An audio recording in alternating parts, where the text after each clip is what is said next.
আরে বাবা, যে মদন মিত্র বলছে যে তৃণমূলের কাউন্সিলরদের গা থেকে ঘাসফুল লাগানো জার্সিটা খুলে নিলে খেতে পাবে না, তার আবার কি প্রশংসা করবো? সে তো বলেই দিচ্ছে তার দলের বর্তমান পরিস্থিতি মদন মিত্র একদম ওপেন স্টেজ থেকে বলছে, সরাসরি সভা থেকে বলছে। তো তারপর আবার কি বলবো? মদন মিত্র স্বীকার করছে তৃণমূলের বিধায়ক। কত টাকা চাই?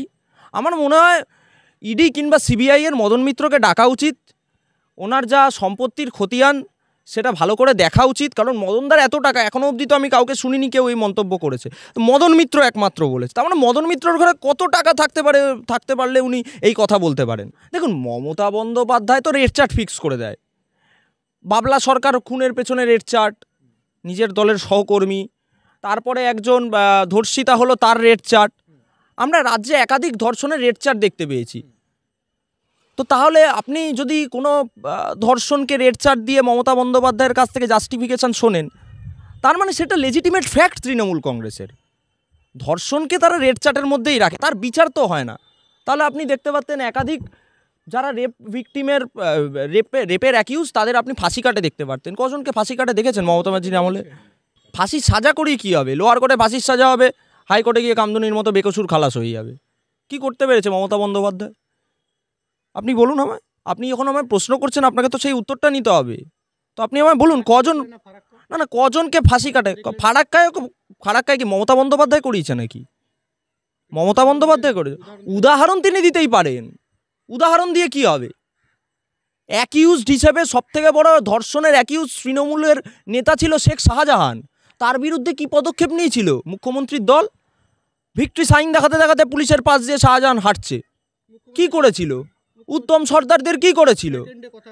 হ্যাঁ, সেকেন্ডে কথা পৌঁছে গেছিল। তার মানে ভাবুন, মুখ্যমন্ত্রীর কাছে 1 সেকেন্ডে ধর্ষণের খবর পৌঁছচ্ছে, মুখ্যমন্ত্রী বাহবা দিচ্ছে, বা শাহজাহান খুব ভালো কাজ করেছিস তুই, বা উত্তম তুই খুব ভালো কাজ করেছিস। মমতা বন্দ্যোপাধ্যায় এদের অনুপ্রেরণা জুগিয়েছে, আজ থেকে নয়, দিনের পর দিন জুগিয়েছে। তাহলে আপনারা দেখতে পাচ্ছেন রেপের অ্যাকিউজদের আগে তৃণমূলের এই নেতারা যারা ধর্ষণকে মদত দিয়েছে তাদের ফাঁসি কাটে ঝুলতে, তাদের ফাঁসি কাটে মমতা বন্দ্যোপাধ্যায় ঝোলাচ্ছে না কেন? সেটা সব থেকে বড় প্রশ্ন। সৌগত রায়কে সিরিয়াসলি তো কেউ নেয় না। তার কারণ, নত আপনি দেখতেন লোকসভা ভোটের সময় পেল অর্ডারের উপরে উঠে একটা গাছ পড়ে গেছে, সেই গাছটাকে সরিয়ে ভোটের অঙ্ক কষছে, সারাদিন যাকে দেখাই যায় না। আর তারপরে লেক গার্ডেন্সে বাড়ির থেকে বেরোনোর পরে পৌরসভার নামে দোষ দেয়, তৃণমূলের নামে দোষ দেয়। তো যে নিজের অবস্থান ঠিক করতে পারে না, যে তিনি কাকে গালাগালটা করবেন, কোন দলে থেকে কাকে গালাগাল করা তার উচিত, তার কথা কে সিরিয়াসলি নেয়? সৌগত রায় নিজেই দাঁড়িয়ে দাবি করছে যে তিনি নাকি দমদমে দাঁড়ালে তিনি নাকি হেরে যেতেন, লোকসভার আগে দাবি করেছিলেন।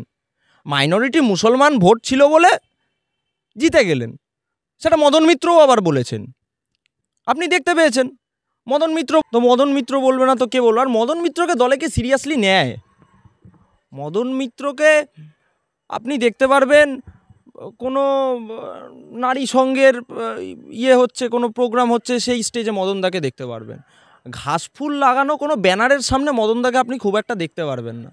তাই মদনদা এরকম মন্তব্য করবে, সেই মন্তব্য কিছু হাততালি পড়বে, সেই হাততালি নিয়ে কিছুদিন আপনাদের মতো সাংবাদিক এসে কিছু রাজনৈতিক ব্যক্তিকে প্রশ্ন করবে। Attention seeker Madan Mitra.